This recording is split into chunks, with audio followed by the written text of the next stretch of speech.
You said, like, for example, you transcribe Jan steps in like 45 minutes, which I think is amazing. I don't think I could do that. So tell me a little bit about like ears and ear training. Do you have perfect pitch? I guess that's my first question. And how has that helped you or not? And how have you worked on developing your ears further? Actually, you know what? Before you answer that, so I want to mention one thing. I believe it was the last time that you played at Cypher, but I'm not positive. We have been having problems with our bass amp for the last little while. And the week before, we had some issues and whatever. So we start playing the set, and I wasn't sure if there were issues or not because I'm getting the bass in my return, and I didn't know what was going on. And then after the set, I went up to Marie-Ketely and I said, "Were you able to hear yourself?" And she was like, "Not at all."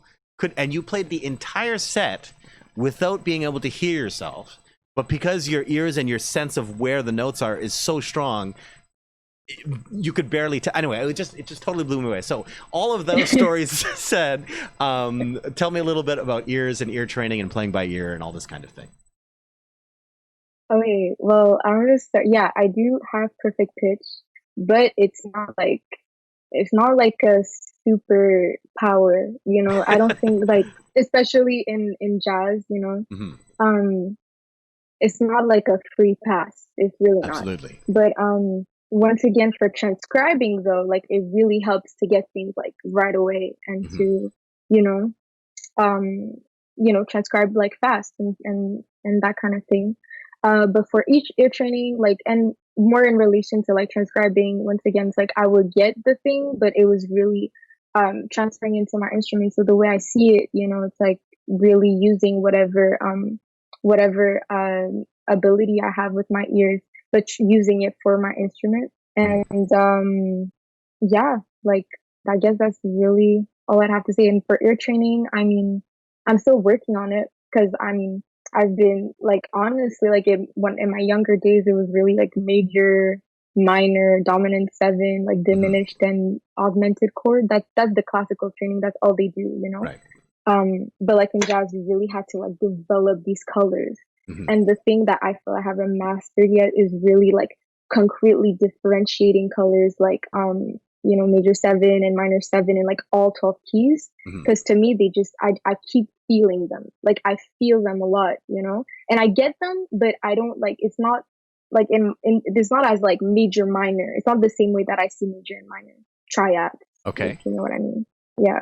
I'm not totally sure. So when you say you feel them, but well, so yeah, I'm not sure what you mean by that. Do you mean that you sort of like you're like, do you feel a specific feeling when you? I guess what you're saying is that maybe the color of the chord does not, like, you can't be like, or I'm not sure what you're saying actually. So like theoretically, I understand it. You know, like if you play it, I'm like, oh, I know what's gonna. I hear it, like I know what it is. You know, but it's not as concrete as like happy chord and like sad right, chord sure, that sure, like a major minor chord yeah. has, you know.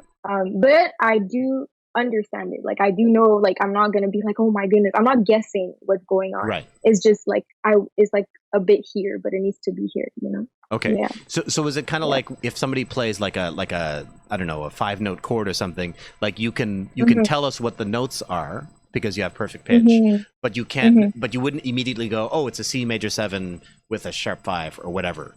Like you'd have to first spell the notes and then like translate it. Is that what you're saying?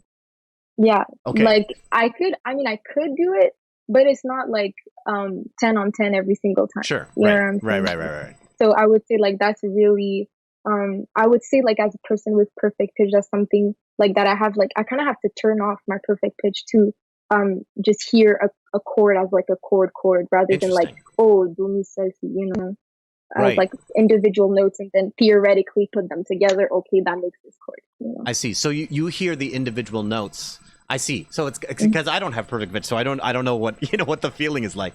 So so you really hear like the individual pitches, and then you can translate them into theoretically what we're talking about, as opposed to like as opposed to knowing like always what like a dominant 7 flat 9 sharp 5 sounds like. You know what I mean? So like it's not like you can hear that sound and then just like, well, I know it's that sound, but I don't know what the root is, which would be somebody like me who doesn't have perfect pitch, but I can tell like the colors and stuff like that. But yours is like the opposite. You can tell the individual notes, but you don't always know the exact colors and stuff like that. Exactly. Okay. Yeah. So Interesting. that's really the thing I'm working on. So yeah. So when you said like you kind of turn off your perfect pitch, so that's to kind of like focus on the sound of the shape in as a total? Oh, that's Yeah, so exactly. interesting. Okay, so yeah, wow. I should have more conversations with people with perfect pitch because I don't know anything about this. Okay, so you know, I mean, I do know a few people with perfect pitch, and they have mentioned that. So actually, are there ways other than that, other than the ear training, are there other ways in which perfect pitch, like if you hear a tune that's like slightly